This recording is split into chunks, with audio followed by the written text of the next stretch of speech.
Arjun sat hunched over his small wooden desk, papers scattered like fallen leaves after a storm. Lines of equations, half-written essays, and scribbled reminders filled every corner of his notebook, but none of it made sense to him anymore. His mind was louder than the room, a constant storm of doubts and questions. What if I'm not good enough? What if I fail again? What if all this effort leads to nothing? Each thought pressed down on him like a stone, until his chest felt heavy and his head fogged with confusion. The lamp above his desk flickered, casting restless shadows that seemed to echo his mood.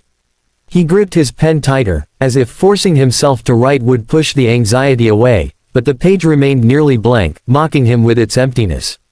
The door creaked softly, and his mentor stepped inside. The old man carried with him no books, no instructions, just the calm air of someone who had lived through many storms. His eyes settled on Arjun, noticing the slump in his shoulders, the restless tapping of his foot, the deep crease between his brows. Without saying a word, the mentor walked to the low table near the desk and set down a simple clay teapot and 2 small cups. The soft clink of the ceramic broke the silence. Arjun glanced up, confused, and whispered, "Master, I don't have time for tea. I need to focus. I'm already behind." The mentor gave no reply. Instead, he began to pour. The golden liquid flowed gently into Arjun's cup, the faint steam rising with a soothing aroma.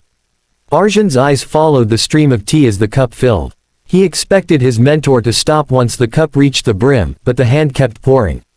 Slowly, the tea began to spill over, dripping down the side of the cup, spreading across the table, soaking the papers beneath it.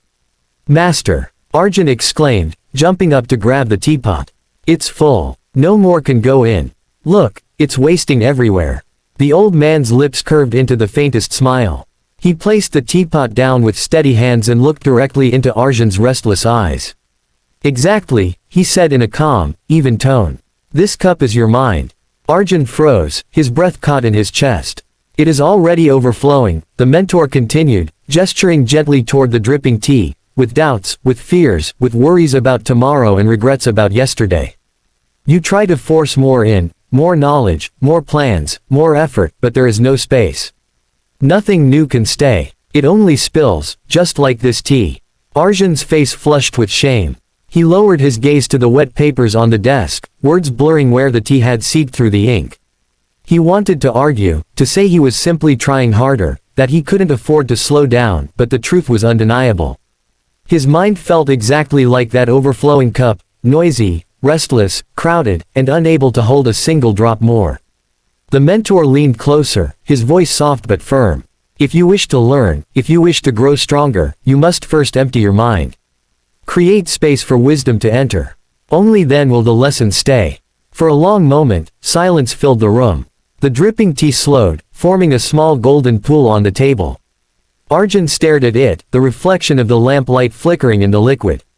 His shoulders dropped, and for the first time in weeks, he exhaled a deep, steady breath.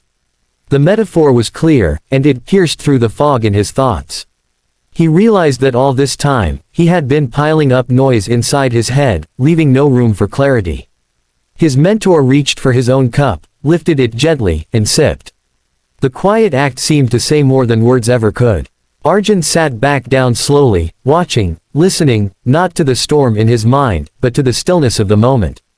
That night, long after his mentor had left, Arjun sat alone in his small room. The scattered papers lay around him, some still stained with tea, but he did not rush to rewrite them. For the first time in weeks, he wasn't in a hurry. The old man's words echoed in his mind, "Empty your mind. Create space for wisdom to enter." He repeated them silently, almost like a chant, until the weight of his restless thoughts began to feel distant. Arjun found an old notebook tucked at the back of his shelf, one he had once used for practice essays but had abandoned halfway. Its pages were still mostly blank. He opened it slowly, and instead of writing lessons or notes, he began to list his worries. Line after line, he poured out every fear that had been gnawing at him. "I'm afraid of failing. I'm afraid of disappointing my family. I'm afraid I'm not smart enough. I'm afraid I'll waste years trying and still not succeed." His pen scratched across the paper furiously, filling pages with the dark ink of his inner storms. When he finished, he stared at the long list. It was ugly, yet strangely liberating. He realized how much of his mind had been trapped in these thoughts. Without hesitation, he tore the pages out, one by one. The ripping sound echoed in the quiet room, each tear breaking another chain. He crumpled the sheets, then ripped them smaller, until the floor around him was littered with pieces of paper that no longer held power over him. He felt lighter, as though space had been carved out inside him. He sat cross-legged, the scraps of paper scattered like fallen petals around him. The candle on his desk flickered gently, its flame swaying as if in rhythm with his breath. For the first time, Arjun noticed how deeply he was breathing, not shallow gasps of stress, but full, slow breaths that expanded his chest and released with ease. His mind, usually so noisy, began to settle into silence. Closing his eyes, he rested his palms on his knees.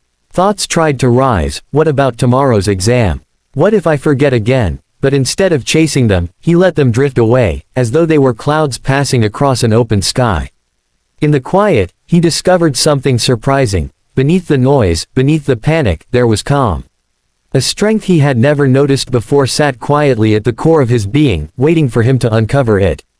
Hours passed like minutes. When Arjun finally opened his eyes, the candle had burned low, and the first faint glow of dawn touched the edge of his window. The night had disappeared without him realizing it. He rose slowly, stretching his arms, and looked at the scraps of paper scattered on the floor. He did not feel regret for destroying them, instead, he felt gratitude. They had carried his fears, and now they were gone. He stepped to the window and pushed it open. The cool morning air brushed against his face, carrying with it the sound of birds waking the day. The horizon was painted with streaks of soft gold and pink, and the rising sun seemed to whisper a promise of renewal. Arjun closed his eyes again, inhaled deeply, and felt clarity rush through him like fresh water into an empty cup. When he returned to his desk, the same books and notes sat waiting for him, but they no longer seemed like enemies. He picked up a pen, opened a fresh page, and began to work. The words flowed more smoothly this time, not forced, not desperate, but natural. His hand moved with steady rhythm, and he found himself understanding things he had struggled with just the day before. It wasn't that the material had changed, it was that he had changed. His mind, once crowded and restless, was now open, calm, and ready to receive. He smiled quietly, a smile not of victory but of peace. He realized now that strength wasn't about filling himself endlessly with more knowledge or pushing himself harder than anyone else. True strength came from knowing when to let go, when to clear the clutter, when to make space for wisdom to grow. The overflowing cup no longer defined him, he was the empty vessel, ready to be filled with clarity and purpose. As the sunlight filled the room, Arjun whispered softly to himself, "Empty your mind, and the world will find its way in." And with that, his journey forward began, lighter, freer, and infinitely stronger.